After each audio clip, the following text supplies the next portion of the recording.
dan nikmat kita diberikan hidayah di atas Islam dan sunnah. Ini nikmat yang paling besar yang wajib kita syukuri. Dan ini sering saya ulang agar kita terus bersyukur kepada Allah atas nikmat Islam dan sunnah yang wajib kita pelajari, yang wajib kita kaji, yang wajib kita pahami, yang wajib kita amalkan. Karena dengan dua ini, dengan kita berpegang teguh kepada Quran, kepada sunnah ala fahmi salaf, maka orang itu tidak akan sesat selama-lamanya. Maka wajib kita berpegang dengan dua ini, Quran wa sunnah ala fahmi salaf. Karena kalau kita tidak berpegang dengan Al-Quran atau dengan sunnah, maka manusia pasti akan sesat, pasti. Maka Allah menyebutkan ketika Allah menjelaskan tentang petunjuknya, famanittaba'a hudaya fala yadhillu wala yashqa. Barang siapa yang mengikuti petunjukku, kata Allah, maka dia tidak akan sesat dan dia tidak akan celaka. Ini jaminan dari Allah. Allah sebutkan dalam surah Taha, barang siapa yang mengikuti petunjukku, ya petunjuk dari Allah, Al-Quran dan As-Sunnah, dia nggak akan sesat selama-lamanya dan nggak akan celaka selama-lamanya.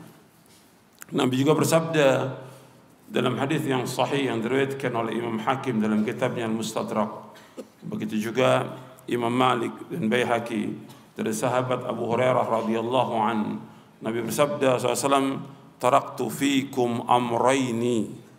Dalam riwayat yang lain sebutkan taraktu fikum syai'aini lan tadillu ma tamassaktum bihima kitaballah wa sunnati. Kata Nabi SAW, aku tinggalkan kepada kalian dua perkara yang apabila kalian berpegang dengan dua perkara itu, kalian tidak akan sesat selama-lamanya. Kitabullah dan sunnahku. Jadi wajib kita berpegang kepada Al-Quran dan sunnah. Dan kita juga sudah sering bahas Al-Quran dan sunnah. Enggak cukup kita hanya mencukupkan dengan Quran dan sunnah, tapi harus dipahami dengan pemahaman para sahabat. Ya, kalau kita bicara sekarang, berbicara hari ini, insya Allah kita berbicara tentang kedudukan as-sunnah dalam Islam. Tapi dalam kita berpegang teguh kepada Quran dan sunnah, itu harus ada pemahaman yang maksum, yang dengan itu kita selamat. Pemahaman itu pemahaman para sahabat. Mereka yang sudah tahu Al-Quran, mereka sudah paham Al-Quran, mereka sudah mengamalkan Al-Quran, maka kita wajib mengikuti cara beragamanya para sahabat. Maka pemahaman ini penting. Sebab kalau orang mengatakan, kan Nabi menyebutkan SAW dua perkara, Al-Quran dan Sunnah, ya harus jelas dalam pemahamannya. Kalau cuma berpegang pada Quran dan Sunnah, pemahamannya dibebaskan kepada setiap orang pemahaman, maka ada ribuan pemahaman yang manusia pasti akan sesat. Ribuan pemahaman. Masih ada pemahaman yang maksum, yang wajib manusia mengikuti pemahaman itu. Yang dengan itu dia akan selamat dunia akhirat. Jadi kalau orang mengatakan, kan ada hadis yang tadi dibacakan itu, taraktu fikum amrain lan tadillu ma tamassaktum bima kitaballah wa sunnati. Aku tinggalkan kepada kalian dua perkara yang apabila kalian berpegang dengan dua perkara itu, kalian tidak akan sesat selama-lamanya. Al-Quran dan Sunnah, betul. Nabi SAW menyebutkan Quran dan Sunnah, tapi Nabi juga menyebutkan tentang wajibnya kita mengikuti siapa? Sahabat. Nabi juga yang menyebutkan sallallahu alaihi wasallam. Allah juga yang menyebutkan demikian dalam Al-Quran. Kalau kita mengikuti para sahabat, Allah menyebutkan kita pasti mendapatkan keridhaan Allah dan akan pasti mendapatkan surga. Allah yang mengatakan demikian dalam Al-Quran. Yang pertama Allah sebutkan di dalam surah An-Nisa di ayat 115. Allah berfirman, "Wa may yushaqiqir rasula min ba'di ma tabayyana lahul huda wa yattabi' ghaira sabilil mu'minin nuwallihi ma tawalla wa nuslihi jahannam wa sa'at masira. Dan barang siapa yang menentang Rasul sesudah jelas baginya petunjuk dan mengikuti jalan selain jalan kaum mukminin, kami biarkan dia sesat. Dibiarkan sesat dan kami akan masukkan dia ke neraka jahanam. Jadi Allah menyebutkan di dalam surah An-Nisa ayat 115, barang siapa yang menentang Rasul sesudah jelas baginya petunjuk dan mengikuti jalan kaum mukminin. Ketika disebutkan jalan kaum mukminin, pertama kali orang yang beriman kepada Rasulullah siapa? Para sahabat radhiyallahu anhum ajma'in. Maka orang yang mengikuti jalan selain jalan sahabat, nuwallihi ma tawalla, kami biarkan dia sesat. Kemudian bukan hanya itu, kata Allah, wa nuslihi jahannam, kami akan masukkan dia ke neraka jahanam, wa sa'at masira, dan neraka jahanam sejelek-jelek tempat kembali. Jadi kadang-kadang orang mengatakan kita cukup dengan Quran Sunnah. Enggak cukup, harus mengikuti pemahaman yang maksum, pemahaman yang para sahabat dalam memahami Al-Quran, memahami Sunnah, dan juga dalam mengamalkannya. Karena mereka yang paling tahu tentang Quran, mereka yang paling tahu tentang Sunnah. Kemudian juga Allah menyebutkan dalam ayat yang lain, di dalam surah At-Taubah ayat 100. Allah berfirman, "Was-sabiquna al-awwalun minal muhajirin wal ansar walladzina ittaba'uhum bi ihsanin radhiyallahu anhum wa radu an وَعَدَ لَهُمْ جَنَّاتٍ تَجْرِي تَحْتَ الْأَنْهَارُ خَالِدِينَ فِيهَا أَبَدًا ذَلِكَ الْفَوْزُ الْعَظِيمُ." Allah menyebutkan dalam surah At-Taubah surah 9 ayat 100. Dan generasi yang pertama dari umat ini dari kalangan muhajirin ansar dan orang-orang yang mengikuti mereka dengan baik, Allah redho kepada mereka, mereka pun redho kepada Allah. Kami sediakan bagi mereka surga-surga yang mengalir di bawahnya sungai-sungai yang mereka kekal di dalamnya selama-lamanya, dan itulah kemenangan yang besar. Allah SWT menyebutkan dalam ayat ini, dan yang pertama, yang terdahulu dari kalangan muhajirin ansar. Kalau disebutkan muhajirin, siapa? Para sahabat yang hijrah dari Mekah ke Madinah. Kalau disebutkan ansar, yaitu para sahabat yang berada di Madinah, yang menolong para sahabat yang datang dari Mekah, yang Allah sebutkan di dalam surah Al-Hasyr. Di surah Al-Hasyr surah 59 di ayat 8 Allah menyebutkan tentang orang-orang muhajirin.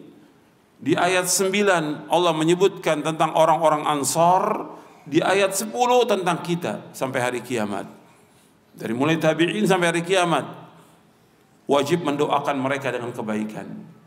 Wajib mendoakan siapa? Para sahabat dengan kebaikan. Walladzina ja'u min ba'dihim yaquluna rabbana ighfir lana wa li ikhwanina alladzina sabaquna bil iman wa la taj'al fi qulubina ghillal ladzina amanu rabbana innaka ra'ufur rahim. Dan orang-orang yang datang sesudah mereka, sesudah siapa? Saya ulangi lagi. Orang-orang yang datang sesudah mereka. Di ayat ke-8 Allah menyebutkan tentang siapa? Muhajirin. Di surah Al-Hasyr surah 59 ayat 8. Di ayat 9 ini Allah menyebutkan tentang orang-orang ansar. Dan orang-orang yang datang sesudah mereka, sesudah siapa? Muhajirin dan ansar. Mereka mengucapkan Rabbana ighfir lana, wahai Rabb kami, ampunilah kami, wa li ikhwanina alladzina sabaquna bil iman, dan saudara kami yang lebih dahulu dari kami beriman. Wa la taj'al fi qulubina ghillal ladzina amanu, dan jangan kau jadikan kepada kami, di hati kami, rasa dengki, rasa benci kepada orang beriman. Rabbana innaka ra'ufur rahim, wahai Rabb kami, sungguh yang Engkau yang Maha Pengasih dan Penyayang. Kita kembali sekarang kepada ayat yang tadi, surah 9 ayat 100. Orang-orang muhajirin dan ansar, dan orang-orang yang mengikuti mereka dengan kebaikan. Jadi muhajirin ansar para sahabat radhiyallahu ajma'in. Kemudian orang mengikuti mereka diistilahkan dengan siapa? Tabi'in. Kemudian sudahnya tabi'ut tabi'in. Terus dari mulai tabi'in sampai hari kiamat, berarti orang-orang yang mengikuti para sahabat. Allah mengatakan apa? Radhiyallahu anhum wa radu'an. Kalau mereka orang-orang tabi'in, tabi'ut tabi'in sampai kepada kita sampai hari kiamat mengikuti para sahabat dengan baik, Walladzina tabauhum bi ihsan, dengan baik mengikuti mereka. Mengikuti tentang apanya? Tentang akidahnya, tentang pemahamannya, tentang dakwahnya, tentang amal solehnya, tentang akhlaknya, tentang jihadnya, dan yang lainnya. Mengikuti para sahabat. Maka apa? Radhiyallahu anhum wa radu'an. Allah redha kepada mereka, mereka pun redha kepada Allah. Kemudian wa'ada lahum jannat, Allah sediakan bagi mereka apa? Surga. Jadi untuk mencapai surga maka harus mengikuti siapa? Para sahabat. Ini harus paham, yang seperti ini penting ini. Karena banyak orang mengatakan kan cukup Quran Sunnah. Enggak cukup Quran Sunnah. Harus mengikuti pemahaman para sahabat, karena mereka yang lebih paham tentang Quran, mereka yang lebih paham tentang Sunnah, dan mereka sudah melaksanakannya dalam kehidupan mereka. Makanya Rasulullah SAW ketika menyebutkan sebaik-baik manusia, Nabi menyebutkan khairun nasi qarni thumma alladhina yalunahum thumma alladhina. Sebaik-baik manusia pada masaku, masa Nabi, kemudian yang sesudahnya, kemudian yang sudahnya, 3 generasi. Sebaik manusia pada zaman Nabi itu siapa? Para sahabat. Kemudian yang sudahnya. Kalau disebutkan sebaik-baik manusia, apa tentang rupanya, tentang tubuhnya, tentang pakaian, tentang kendaraannya? Tidak. Kalau disebutkan sebaik-baik manusia tentang apanya? Pertama tentang hatinya, mereka paling, tentang agamanya paling baik, tentang ilmunya paling baik mereka, tentang pemahamannya lebih baik, tentang amalnya mereka, tentang jihadnya, tentang imannya, tentang semuanya mereka yang paling baik. Khairun nasi qarni. Jelas? Jadi sebaik-baik manusia pada masaku para sahabat. Kemudian yang sesudahnya yang mengikuti para sahabat. Kemudian yang sesudahnya yang mengikuti juga para sahabat. Yang menjelaskan tentang wajibnya mengikuti para sahabat siapa? Pertama Allah dalam Al-Quran tadi. Itu saya baru bawakan 2 ayat. Masih ada puluhan ayat lagi. Saya jelaskan di buku Mulia dengan Manhaj Salaf, saya jelaskan. Itu baru 2 ayat, masih puluhan ayat lagi yang menjelaskan tentang wajibnya kita mengikuti para sahabat radhiyallahu anhum ajma'in. Kemudian di hadis Nabi menyebutkan demikian. Makanya sudah saya jelaskan kepada antum, entah di tempat ini atau di tempat yang lain. Ketika para sahabat dan tabi'in menafsirkan ayat ihdinas siratal mustaqim siratal ladzina an'amta 'alaihim ghairil maghdubi 'alaihim waladdallin, ya Allah tunjukilah kami ke jalan yang lurus, jalannya orang-orang yang kau beri nikmat atas mereka, bukannya jalan orang yang kau murkai, dan bukan pula jalannya orang-orang yang sesat. Kalimat siratal mustaqim dijelaskan oleh para mufassirin ada 4 penafsiran. Siratal mustaqim, yang pertama artinya kebenaran, yang kedua artinya al-Islam, yang ketiga artinya Al-Quran, yang keempat artinya Abu Bakar dan Umar. Dijelaskan oleh ahli tafsir dan dijelaskan oleh Al-Hafidh Ibnu Katsir dalam tafsirnya. Nanti Anda bisa lihat dalam tafsir Ibnu Katsir. Kalimat siratal mustaqim itu ada 4 penafsiran. Yang pertama al-haq, kebenaran.